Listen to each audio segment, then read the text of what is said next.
अब हम आए हैं रॉयल बंगाल टाइगर देखने, और इसकी बाउंड्री देख के लगता है कि ना ये बंगाल टाइगर को कैद करने की जगह है, क्योंकि काफ़ी अमेजिंग है। अब दिखाते हैं आपको कि बंगाल टाइगर है कहाँ पे। So guys look, the Bengal tiger is sleeping now. और सो देखो कहाँ पे रहा है। ओके चलो हम आगे देखेंगे।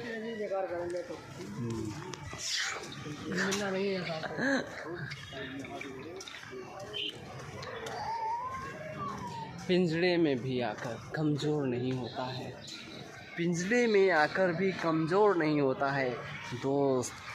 शेर जहाँ भी रहे शेर ही होता है। सो आगे देखते हैं।